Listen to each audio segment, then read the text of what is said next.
si Lolo po at ako, wala po kaming masyadong specific na memories na kaming dalawa. But ang masasabi ko lang po, I know kung gaano siya ka-importante sa nanay ko, sa pamilya namin. Alam ko kung gaano siya inalagaan at gaano siya ka-importante kay mama. Ang tanging hiling ko lang kay Lolo sana kung marinig niya man tong message ko.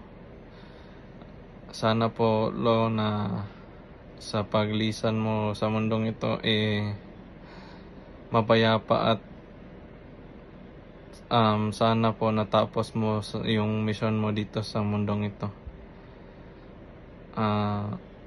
Huwag ka pong mag-alala kasi nandito po kami para sa magulang ko, and kami na po ang bahala after sa iyong paglisan. May you rest in peace po, Lo, from me and sa wife ko po. Yun po. Hi, Lo. Maraming salamat sa lahat ng binigay mong pagmamahal at pag-alaga sa amin.